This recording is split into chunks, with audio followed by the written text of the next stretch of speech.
Bonjour à tous, voici une petite vidéo sur les translations. Donc, pour tous ceux qui ne voient pas ce que c'est une translation, la définition c'est un déplacement rectiligne. Voilà, ça c'est une translation. C'est-à-dire que si je prends ma petite tête là, en sixième, vous avez vu les symétries axiales. Donc supposons que je mette un axe ici. Votre symétrie axiale, ça va être le même éléphant, mais en miroir. Alors moi, ça marche pas parce que le clin d'œil, il est pas du bon côté, mais vous avez compris l'idée. Donc, ça va être une symétrie axiale. Ensuite, vous avez vu en cinquième ce que c'était une symétrie centrale. Donc vous avez votre objet, vous faites un demi-tour, symétrie centrale. Un objet, symétrie centrale. Et donc une translation, ça va être une transformation, sauf qu'au lieu qu'on appelle ça une symétrie, on appelle ça translation parce qu'il se translate, c'est-à-dire qu'il se déplace en ligne droite. C'est se déplacer en ligne droite. Tout ça, ce sont des translations. Donc, une translation, on dit que c'est une translation de vecteur nanana. Donc, supposons que j'ai un point A. Voilà. Là, je vais placer A'. La translation de vecteur à A', c'est tout simplement le déplacement qui va en ligne droite de A vers A'. Donc, on dit que A' est l'image de A par la translation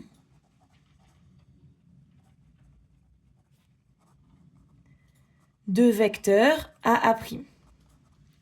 Et donc, je peux définir ce vecteur avec trois caractéristiques. Un vecteur A. D'abord, il a une direction. C'est-à-dire que si je dois me déplacer quelque part, d'un point A vers un point B, il va falloir me dire vers où je dois aller. Donc, sa direction, c'est la droite à A'. Alors, je sais que je dois me déplacer sur cette droite. Par contre, je vais avoir besoin d'une information supplémentaire.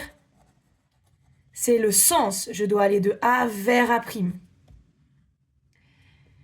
Et enfin, vous me devez me dire, maintenant que je sais dans quelle direction et dans quel sens, combien de distance je dois parcourir. Donc, il a une longueur. Alors, on va appeler ça longueur en quatrième. Mais le vrai terme, ça s'appelle une norme. La longueur d'un vecteur, on appelle ça une norme.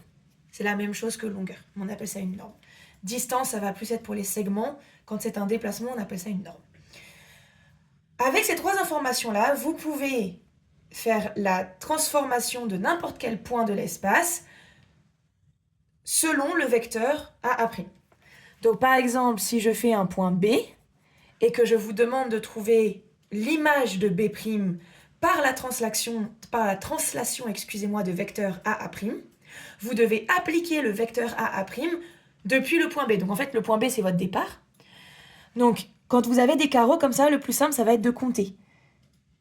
Vous devez avancer de 4 carreaux.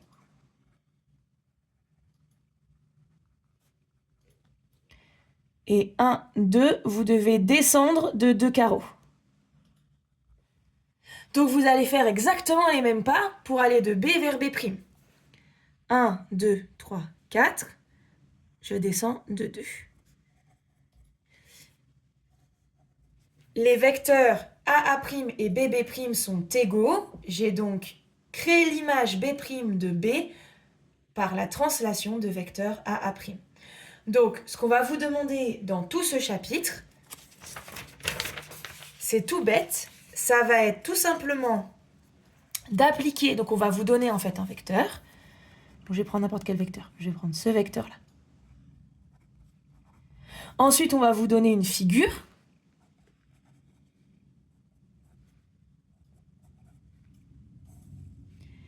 Et on va vous dire, tracez tracez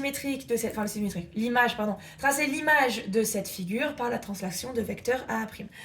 Donc, vous devez prendre le point B et lui appliquer ceci. Alors, ceci, c'est un peu un programme là ce que je vais vous dire, mais vous allez suivre, vous inquiétez pas. on dit que ce sont les coordonnées du vecteur. Alors, un vecteur, vous avez vu, on met la flèche, pour bien dire que c'est un vecteur. Les coordonnées du vecteur, vous allez d'abord donner les déplacements que vous faites en abscisse. Vers ici, c'est positif. Si vous reculez, c'est négatif. Moi, là, je fais 1, 2, 3, 4. J'avance de 4. Donc, j'écris 4 ici. Et je monte de 2. Si vous descendez, vous mettez un moins. Moi, là, mon vecteur, c'est 4, 2. Donc, on va le noter comme ça, le vecteur. Ça veut dire que je me déplace de plus 4 en abscisse et de plus 2 en ordonnée. C'est parti. Depuis B, 1, 2, 3, 4. 1, 2. B', il est ici. Depuis C, 1, 2, 3, 4. 1, 2. C', il est ici. Depuis D, 1, 2, 3, 4. 1, 2. D', il est ici. Votre figure finale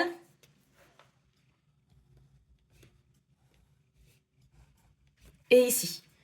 S'il y a une superposition, c'est pas grave du tout. Le plus important, c'est que vous avez appliqué la même translation à tous les points de votre figure. Pour trouver cette coordonnée-là, pareil, c'est un peu hors programme. Donc, je vais vous le dire juste après avoir fini vraiment tout le petit cours de 4e. La seule propriété de ce cours-là que vous devez connaître, ça se voit en voyant la figure, c'est que la translation conserve les longueurs. BC, c'est la même longueur que B'C'. Ça conserve les angles. L'angle B, c'est le même que l'angle B'. Ça conserve le parallélisme. Et vous avez même que BC est parallèle à B'C'. Ça conserve les alignements. Bon, si j'avais par exemple un point là, E, en plein milieu, le point E', il serait aligné avec D' et C', parce que le point E est aligné avec DC. Et ça conserve les aires. En fait, c'est exactement le même triangle, donc forcément, même périmètre, même aire. Voilà, tout pareil. Maintenant, comment est-ce que je peux trouver ces coordonnées-là dans un repère orthonormé? Vous avez vu normalement, dès la 6e, ce que c'était un repère orthonormé. Donc, c'est un repère classique, voilà. Hop, vous savez que de l'autre côté, c'est -1. Et ensuite, on va placer des points dans ce repère. Alors, je vais commencer facile. Je vais mettre un point là, A,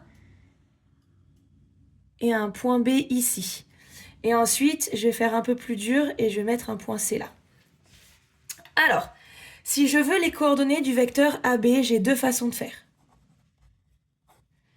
Soit je compte les carreaux. J'ai avancé de 3 et j'ai descendu de 3. Soit,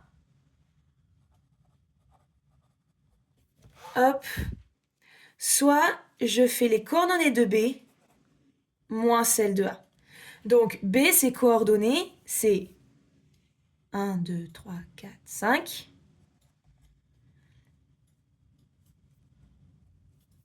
Moins 2. Excusez-moi, le -1, il est ici, c'est juste qu'il est un peu collé. Moins 2, et les coordonnées, donc je vais écrire 5, moins 2 dans l'ordre, et je mets le moins pour ce symbole. Ensuite, les coordonnées de A, c'est 2, 1. 2, 1. 5 moins 2, ça fait 3. Moins 2, moins 1, ça fait moins 3. Vous écrivez les coordonnées de B en colonne, vous mettez des moins, vous écrivez les coordonnées de A en colonne. Autre exemple, on va faire AC. C'est pareil, c'est C moins A. Les coordonnées de C, moins 1, moins 2, moins 3. Moins 1, moins 2, moins 3.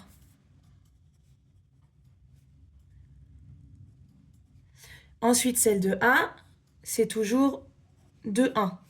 Les coordonnées de AC, c'est moins 5, moins 4. Si je voulais faire CA, alors, CA, c'est moins AC. Donc, en fait, il faudra juste enlever les signes là. Mais sinon, vous faites A moins C. Si je vous fais faire ça, c'est bien pour que vous voyez déjà qu'on va trouver exactement l'opposé de AC, mais aussi pour voir ce que ça fait quand on a des nombres négatifs. Donc A, on a dit que c'était 2, 1, et C, c'était moins 3. Donc vous mettez le moins, et si c'est moins 3, ça devient un plus. Moins 3, ça devient un plus. Le moins du 3, il vous sert à former un plus. Et vous allez obtenir du coup 5, 4, c'est-à-dire l'opposé de AC, puisque c'est le même, vous allez juste dans l'autre sens. Donc vous allez, là vous aviez descendu, et vous aviez reculé, vous allez avancer et monter. Mais vous faites les mêmes pas, juste dans l'autre sens, donc ça donne l'opposé. C'est tout ce qu'il faut savoir pour les translations et probablement pour les vecteurs pour le niveau collège.